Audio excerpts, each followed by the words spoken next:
I can go to my AR next. By going to AR here, what it's going to do is bring up the AR report for the entire company. As I can see with my total AR report, it's 225,000. What I have that's in my 0 to 30 day column, 31 to 60, 61 to 90, and what I have is over 91 to 120 days old. And then what I have is 121 days plus old. So I can see it for all different branches that I have within there or different stores that I have. And I can also see it by my sales reps, specifically. So if I want to look at Marilyn Monroe's AR and see specifically what she's got going on, I can come down here and click on her, and it changes again the report to her AR. So she's got a total due of $854,000 in her AR, and there's where it's at, but she's got 3,300 to 121 days old. And then it also shows her jobs over here that they have on and what buckets they're in. So the Ron's Best Friends is a 30-day column. However, I click on the 121 so I can do a secondary breakdown, and now this is showing me just all of Marilyn Monroe's jobs that are in the 121-day bucket. If I wanted to go ahead and click on that, I can click those off, and it goes back to the normal setting. I can scroll down, and I can see my AR based on accounts. So if I want to look at Lightning McQueen's, I can click on Lightning McQueen, and it will show me just what Lightning McQueen has, and then there's their jobs that make up the 24,000 that's in their bucket for the 30-day column. So again, by clicking on any of these, any one of the customers or salesperson types would revert this into that specific account on here. Just like in AP, if you want to email your sales reps once a week so they can work on their collections in AR, I can hit the subscribe button, decide again how often I want them to receive it by picking and choosing what days of the week. I want it daily, every day, what time of the day, what day of the week I want, and I can have that go to that specific sales rep. This is AR through Tableau. My next one is my customer mapping demo. If I click on it here, it's a nice way to be able to do direct mailers, or if you guys do door hangers, any type of marketing. So I can scroll in and see exactly where I'm at with my mapping. So I can come down here and see that I've got what I've got in my specific area and what I've got going. The more the red the color, the higher the volume of the area is. If I hover over, it shows me my zip code and what my profit is or my current dollar amount is in that area. If I hover over another area, I can see up here that I've got in that particular zip code, I've got 12 distinct customers in this zip code that I've done business with this year to date, and I've done about $11,000 of profit up here. You do have the ability over here on the right to be able to change the metrics. So if I want to look at sales dollars rather than profit dollars, I can click on that. And now when I hover over, I can see that I've done $16,000 in sales dollars in those 12 customers. I can narrow in on some other areas, and these are all done in zip code range.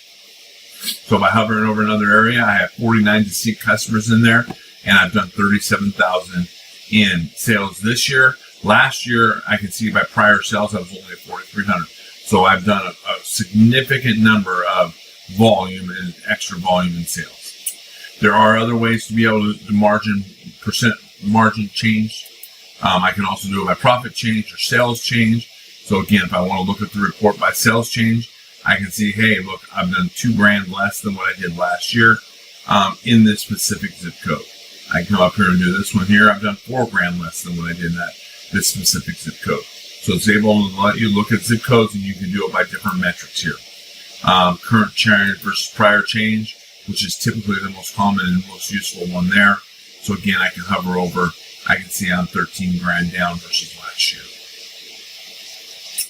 I also have different date range times. I can do month to date, year to date, quarterly, so depending on how you want to do it, rolling 30 days. So there's quite a bit of ways to be able to change the different metrics as far as the time comparisons, as well as in the metrics. So I've got sales, profit, and cost. So you can look at it multiple ways here as far as the way you want to view it. That is my demo map. So as I scroll down, we do have financial model, which is not available just yet, but it is coming. It will be out shortly. I'm going to go ahead and look at payment types first. and we're going to go ahead and click on here. By looking at this, you can evaluate how much money you're making via financing versus credit card versus checks and cash. I can see my total sales that I brought in is $32 million in checks versus $2 million in credit cards. And so you can see exactly what's going on. Your percent of total sales, I have 92% of my business comes in by check, 6% of my business comes in by credit card, and 2% I do on financing. And so I can see exactly what I've got going on here with my individual ones. Profit percent over time, I'm running 29% margin on cash sales or check sales, 38% margin on credit card fees, but I'm going down to 26 points when I do financing. So I'm not making up enough money now on my financing jobs to get there. So I can see exactly what I've got going on based on payment type. So I can make adjustments whether or not I ever need to raise the profit and raise pricing based on financing versus some other form of payment. Productivity cell is great for property management dealers out there. Now we're looking at our sales 3.0 in here. So we can go ahead and click on sales 3.0 and it opens up and gives us basically sales numbers for the company. I can see exactly what I've got going on. I've got current sales for this month of $735,000. It's a 5% increase over last month or last year. This month, I've got $241,000 profit. I'm losing 0.4% on the profit side, but my average margin is 32.8%. I can see all my different branches I have down here and see what's going on volume-wise in each of my branches or each of my stores. Again, I can see what I've got going on with different sales reps. But as I can see, the blue graph there allows me to see exactly where they're at sales volume for month to date. The blue dot indicates that they've not lost margin. The red dot indicates that they've lost margin. So if I hover over it, I can get a pop-up and shows that, I'm at a 35 margin this month and I was at a 32 margin last year this month. So I've actually gained my margin by almost 3 points or so. And I can see also my volume is up. But you can see that across for everybody going across here as far as everyone's job. Again, if I want to look at Marilyn Monroe, and I can click on her, and I can see, and it changes the whole report, basically just to affect her numbers and seeing what's going on. What labor the number one product type she sells is labor versus VCT versus carpet versus supplies and tile and so forth. If I scroll over a little bit, I can see where you're at comparing this month versus last year's April. So I can see that, on labor, she's down a little bit and she's lost some margin, but on VCT and carpet, she's increased her sales and maintained her margin. Again, there are a lot of filters that you can do in this particular one. I can filter down by branch, specific salesperson, or maybe if I want to look at vendors, I'm going to meet with Shaw or Mohawk, and I can filter this down by Shaw or Mohawk and see my sales volume based on that. If I scroll down farther, I can see different accounts that I've sold. Lewis's Best Friends is my number one account that I have this month, and then the next account and so forth. So I can see all my different accounts that I have, and then also different product styles I'm selling. Natural Creations Carpets, my number one product I'm selling this month. I can click on it and I can see exactly what customer, what salesperson's been selling that. I also have some line graphs and graphs over here that show me that based on my sales. Currently, if I finish off exactly the way I'm going this year, I'll finish 2.3% down versus last year. And again, this is also another report that you can change the metrics on if you want to look at profit versus cost. You can also change the different types of margin versus change profit, change sales, change, and so forth. I can change my date range here, and I can also have preset ones that I do month to date versus prior month to date, and that sort of thing, or year to date, quarterlies versus last quarter, and so on. Again, I do have a subscribe button up here again, just like I do on all my reports, that you can set this up to go to sales reps so that they can see it and what they need to do on that. I do have a margin report. That's a 3.0 report here. That'll look at margins. So I've got a cohort map down here that shows me, hey, in 2017, new customers that came in, average of 31 margin. Customers who bought in 2018, average of 32 margin, and so on. And then I can see going forward with other ones. Customers who came back and bought from me, who originally started buying from me in 2017, I've increased them to a 36 margin here, whereas when they first started, they were at a 31 margin. So I've increased them by 5 points over the years. Again, I can come down here and I can look at vendor, and let's go ahead and we're going to go ahead and put a vendor in here. And let's say we're going to look at Shaw.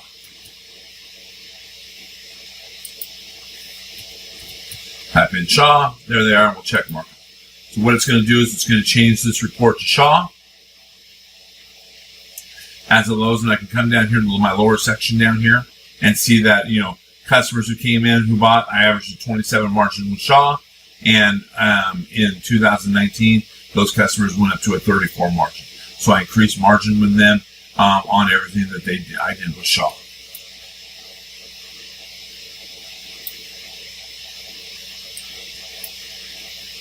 As I scroll down, I can see the different types of products that I might have had as far as branch goes and where I'm at with Shaw. And I can see that currently I'm at 76 grand. Last year I was at 33 grand. I had an increase of $42,000 in net sales with Shaw and my branch 1 location. And you can see that across the board. You can also see it with margins, so that when Shaw comes in, yes, I've increased my volume with them, but I've lost margin on every one of my stores except for one. So it's a good way for you to be able to keep track of margins. By vendor, I can come in and look at Mohawk, Shaw, Dow Tile, whoever it is I want to look at with that. Next, we have productivity. This is a great report to keep track for property management dealers, especially to check on and see how their order desk is entering orders in, who's taking it easy, and who's actually getting in and doing all the orders. So as you can see here, as I scroll down, I can see down below here that I have a report that shows me for Monday, April 13th, and shows exactly that JLL put in 1 order, JV put in 2, and MC put in 2. So I received a total of 4 orders that day, and JVC put in as well. So I have a total of 6 orders in for that day. And as you can scroll down and see that normally MC is putting in quite a bit more orders than everybody else. And if I hover over it, I can see that, hey, she was busy in the morning, and then in the afternoon it kind of slowed off a little bit for us. And then here she had a couple jobs she put in the morning, and then she put 4 jobs in the afternoon, but in between there she wasn't really doing anything. So it kind of gives you a good way to know exactly where they're at as far as that goes. If you don't want to look at it daily and you maybe want to look at it weekly, you can click on weekly and it will show you the reports. So for the week of April 5th, MC by far and did more jobs. Now, if you don't want to look at it by jobs and you have other metrics up here, we can do it by, I can do it by dollar amount.